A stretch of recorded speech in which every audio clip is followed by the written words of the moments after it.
Peoples party کو دے دی۔ بلاول بھٹو 5 جون تک Gilgit Baltistan election مہم میں مصروف ہیں۔ ذرائع پیپلز پارٹی کا کہنا ہے NFC سے ہٹ کر صوبے وفاق کو فنڈز دے سکتے ہیں۔ آئینی ترمیم کے بغیر وفاق کو پیسے دینے کے دیگر متبادل طریقوں پر غور کیا گیا۔ پیپلز پارٹی کی آئینی اور فائنینشل ٹیم متبادل پلان پر کام کر رہی ہے۔ وفاق نے ابھی تک سندھ حکومت کو بجٹ کی حتمی تجاویز ارسال نہیں کی۔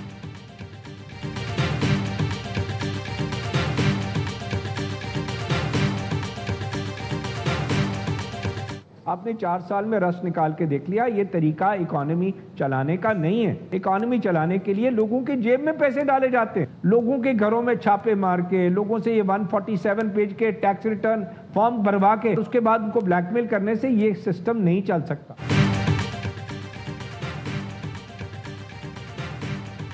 FBR کو 2 حصوں میں تقسیم کیا جائے، ٹیکس امور کے ماہر آصف ہارون کا مشورہ۔ پروگرام آن مائی ریڈار میں آصف ہارون نے کہا 95% ریونیو کلیکشن آٹو پر۔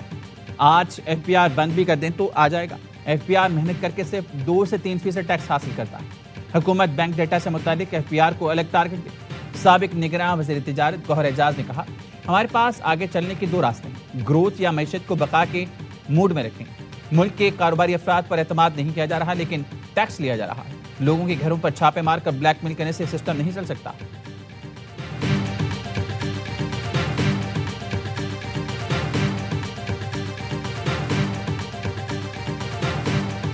فکس کاسٹ جو ہے ہماری بل کی وہ پورے سال میں ایک ہی آتی ہے پر یونٹ۔ آپ جن مہینوں میں زیادہ یونٹ استعمال کرتے ہیں وہاں اس فکس کاسٹ کو اگر آپ ایوریج آؤٹ کریں اس یونٹ سے تو فکس کاسٹ کم ہوتی ہے۔ ہم نے فکس کاسٹ پہلے لیا کرتے تھے تقریباً 3 یا 4% آف دا بل، اس وقت 10% آف دا بل کے قریب فکس کاسٹ ہم نے کی ہے۔ بجلی بلوں میں فکس چارجز ڈبل ہوئی ہیں، وزیر توانائی کا اعتراف۔ اویس لغاری کہتے ہیں پہلے فکس چارجز بل کے 3 یا 4% پر لیے جاتے تھے، اب بل کے 10% پر لیے جاتے ہیں۔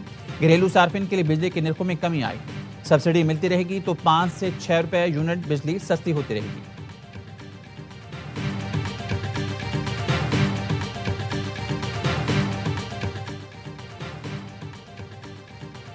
ایران کے ساتھ بات چیت اب بھی مسلسل جاری ہے۔ ایران کے ساتھ 4 دن پہلے، 2 دن پہلے، کل اور آج بھی رابطے ہوئے۔ امریکی صدر ٹرمپ کا دعویٰ، کہا اب کسی نہ کسی طریقے سے معاہدہ کرنے کا وقت آ گیا۔ مذاکرات کہاں تک پہنچنے ہیں یہ کہنا قبل از وقت ہے۔ ایران کو اب معاہدے کے حوالے سے فیصلہ کرنا ہوگا۔ فیک نیوز کے ایران اور امریکہ کے درمیان مذاکرات بند ہونے کی خبریں جھوٹی ہیں اور گمراہ کن ہیں۔ صدر ٹرمپ کا کہنا تھا گزشتہ روز ایک چھوٹی سی رکاوٹ پیدا ہوئی تھی جسے جلد ہی دور کر لیا گیا۔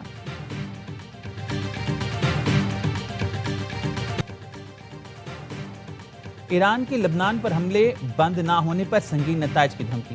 ایرانی سلامتی کمیٹی کے سربراہ ابراہیم عزیزی نے ایکس پر لکھا ایران فوجی جواب دینے کے لیے تیار ہے، خطے میں امریکی افواج بھی نتائج بھگتیں گی۔ ایرانی پارلیمنٹ کے اسپیکر باقر غالباف کا کہنا ہے ایران اور لبنان کا رشتہ اٹوٹ ہے، ہماری اور آپ کی جانیں ایک ہیں۔ لبنانی پارلیمنٹ کے اسپیکر سے فون پر گفتگو میں کہا اسرائیلی جرائم جاری رہے تو مذاکرات روک کر صہیونی حکومت کے سامنے کھڑے ہوں گے۔ واشنگٹن میں لبنان اور اسرائیل میں براہ راست مذاکرات کا چوتھا دور، جنگ بندی اور اسرائیلی فورسز کے انخلا سے متعلق معاملات پر بات چیت۔ لبنان میں اسرائیلی حملوں سے 2 ماہ سے اب تک 3,500 قریب شہری شہید، 12 لاکھ بے گھر ہو چکے۔ علی خامنئی کی تدفین اس ماہ کے آخر یا محرم کے آغاز پر ہونے کا امکان۔ شہید سپریم لیڈر کی تدفین مشہد میں کی جائے گی۔ نائب میئر تہران نے بتایا خامنئی نے امام رضا کے روزے میں تدفین کی وصیت کی۔ الوداعی تقریبات 3 روز تک جاری رہیں گی۔ تہران میں تقریبات کا سلسلہ کم از کم 24 گھنٹے تک جاری رہے گا۔ پاکستان، افغانستان، بھارت، بنگلہ دیش سے بھی لاکھوں افراد کی آمد متوقع ہے۔ آزاد کشمیر کی موجودہ صورتحال پر آل پارٹیز کانفرنس آج ہوگی۔ میزبانی وزیراعظم آزاد کشمیر راجہ فیصل ممتاز راٹھور کریں گے۔ حکومتی ہائی پاور کمیٹی اور ایکشن کمیٹی کی جانب سے تجاویز کو زیر بحث لایا جائے گا۔ ذرائع نے بتایا مہاجرین کی 12 نشستوں سمیت دیگر مطالبات تجاویز ایجنڈے میں شامل ہیں۔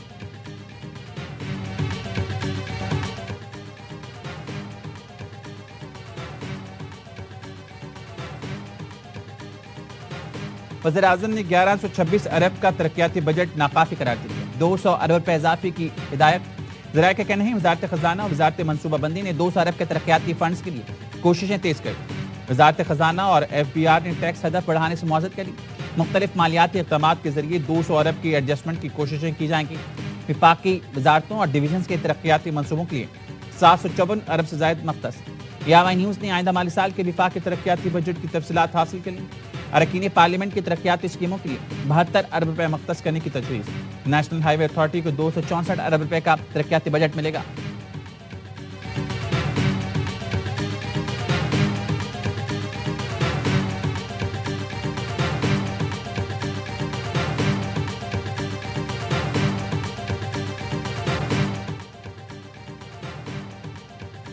امیر جماعت اسلامی کا ماہانہ 1.25 لاکھ روپے تک تنخواہ پر انکم ٹیکس ختم کرنے کا مطالبہ۔ حافظ نعیم الرحمان کہتے ہیں حکومت نے مڈل کلاس تنخواہ دار طبقے سے 605 ارب انکم ٹیکس وصول کیا۔ حکومتی اقدامات اور پالیسیز نے اس طبقے کا جینا محال کر دیا۔ پروفیشنل افراد اور ماہرین بدترین ٹیکس نظام کی وجہ سے ملک چھوڑنے پر مجبور ہیں۔ زیادہ سے زیادہ ٹیکس کی حد 35% سے کم کر کے 15% پر لائی جائے۔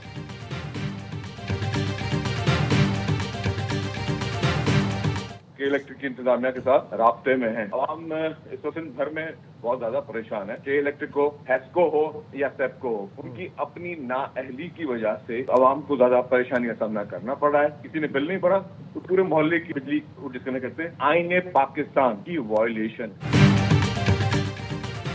سندھ بھر کے عوام بجلی کی لوڈ شیڈنگ سے پریشان ہیں کہ الیکٹرک، ہیسکو اور پیپکو کی نااہلی کی وجہ سے لوگوں کو مشکلات کا سامنا۔ سینئر صوبائی وزیر شرجیل میمن کہتے ہیں لائن لاسز پر پورے علاقے کی بجلی بند کر دی جاتی ہے۔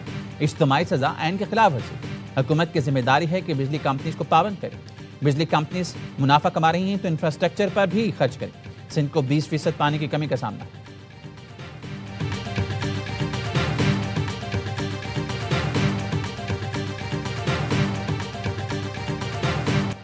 کوہستان مالیاتی اسکینڈل۔ نیب نے اسکینڈل میں ریکور رقم، گاڑیاں اور گھر صوبائی حکومت کے حوالے کر دیے۔ ذرائع کا کہنا ہے نیب نے 5 ارب سے زائد کی رقم، 12 گاڑیاں اور 1 گھر صوبائی حکومت کے حوالے کی۔ تقریب میں چیئرمین نیب اور دیگر افسران شریک ہوئے۔ کوہستان اسکینڈل میں نیب نے اب تک 32 ملزمان کو گرفتار کیا۔ 6 ملزمان نے اب تک نیب کے ساتھ پلی بارگین کیا۔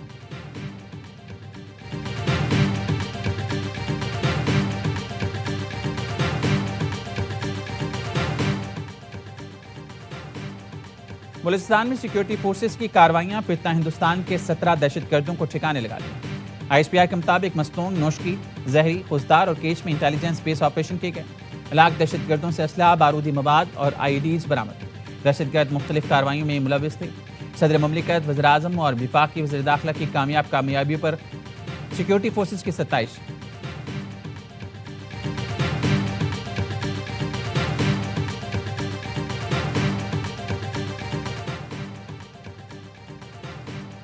وزیر داخلہ محسن نقوی سے گورنر خیبر پختونخوا فیصل کریم کنڈی کی ملاقات۔ خیبر پختونخوا میں انسداد دہشت گردی کے اقدامات کا جائزہ لیا گیا۔ گورنر نے صوبے کو درپیش سیکیورٹی چیلنجز سے وفاقی وزیر داخلہ کو آگاہ کیا۔ محسن نقوی کی خیبر پختونخوا میں امن و استحکام کے لیے ہر ممکن تعاون کی یقین دہانی۔ کہا وفاق خیبر پختونخوا میں قیام امن کے لیے خیبر پختونخوا حکومت کے ساتھ مکمل تعاون کر رہا ہے۔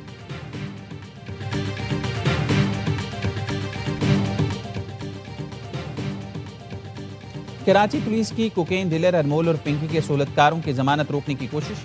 ملزمہ پنکی ذیشان الرحمان، سہیل الرحمان کے خلاف دستاویزی ثبوت سیشن کورٹ میں جمع کرا دیے گئے، جس کے مطابق ملزمہ ذیشان اور سہیل ایزی لوڈ کی شاپ چلاتے اور ارمول اور پنکی کے ساتھ مل کر منشا سپلائی کرتے تھے۔ ملزم رقم کی ٹرانزیکشنز میں بھی ملوث ہیں۔ پولیس نے ملزمہ اور ساتھیوں کی کال ریکارڈنگ اور وائس نوٹ کی تفصیلات جمع کرا دیں۔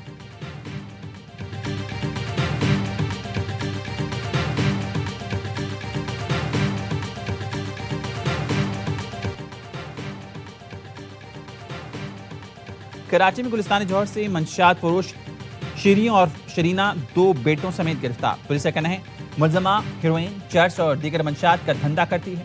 درجنوں مقدمات میں نامزد ہے۔ ماضی میں سوراب گوٹ کا سب سے بڑا منشیات کا اڈہ چلاتی تھی۔ 2 سال پہلے جیل میں رہا ہوئی۔ پولیس چھاپوں کے بعد گلستان جوہر شفٹ ہو گئی۔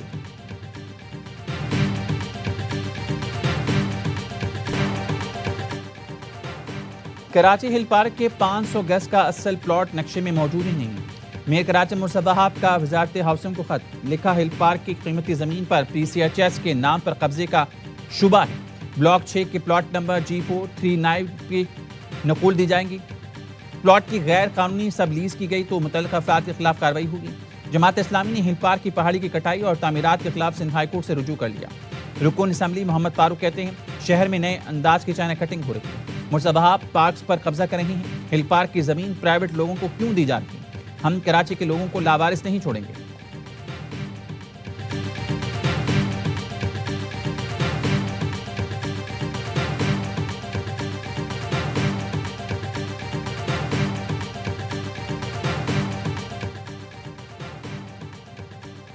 وفاقی حکومت نے ادویات کے پیکٹ پر بار کوڈ لگانے کی منظوری دے دی، صارفین بار کوڈ سے دوا کی تصدیق کر سکیں گے۔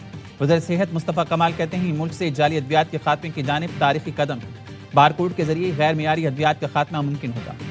ڈرگ ریگولیٹری اتھارٹی جدید نظام کو ملک بھر میں نافذ کرے گی، دوا ساز کمپنیز اور درآمد کنندگان کے لیے بار کوڈ کا نفاذ لازم ہوگا۔ خیبر پختونخوا، پنجاب، سندھ اور بلوچستان کے مختلف علاقوں میں بارش، ضلع محمد میں طوفانی بارشوں سے درخت اکھڑ گئے، سولر پینلز کو نقصان، بنوں طوفانی ہوائیں، دیواریں گرنے سے 14 افراد زخمی، لکی مربت میں بجلی کا نظام درہم برہم، ایبٹ آباد، ہری پور میں بھی بادل برس پڑے۔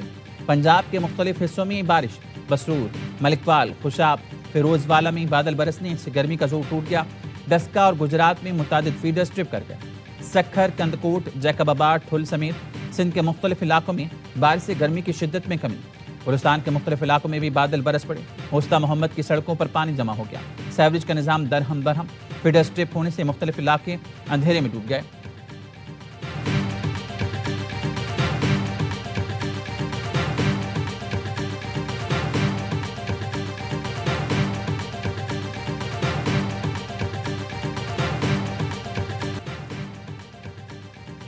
لو آپ اپنے دام میں سیاد آ گیا، پاکستان اپنے بچھائے اسپن جال میں خود پھنس گیا، آسٹریلیا نے دوسرا ون ڈے جیت کر سیریز برابر کر دی، فیصلہ کن میچ جمعرات کو کھیلا جائے گا۔ قذافی اسٹیڈیم میں پاکستان کو 41 رن سے شکست دی، قومی ٹیم 232 رنز کے تعاقب میں 190 رنز بنا کر آؤٹ، شاداب خان کے 71 رنز بھی گرین شرٹس کو ناکامی سے نہ بچا سکے، غازی غوری کی 37، عرفات منہاس کی 33 رنز کی مزاحمت، نیتھن ایلس کیریئر بیسٹ 4 شکار کر کے میچ کے ہیرو قرار، مہمان ٹیم نے پہلے کھیل کر 9 وکٹ پر 231 رنز بنائے، کیمرون گرین اور کپتان جوش انگلس نصف سنچری بنا کر سکور کی۔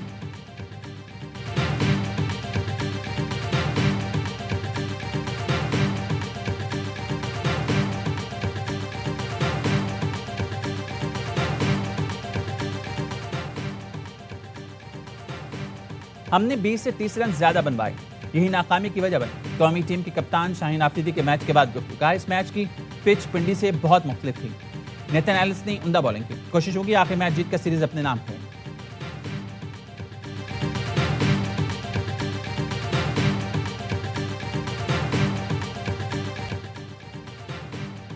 انجری میں مبتلا فخر زمان نے کوچنگ سیکھنا شروع کر دی، NCA میں PCB لیول 2 کی کوچنگ کورس کا آغاز، فخر زمان کے ساتھ آصف آفریدی، حسین تلت اور عثمان شنواری کی بھی شرکت، کورس میں کوچنگ کی جدید تکنیک اور بایو میکینکس پر خصوصی سیشنز ہوئے۔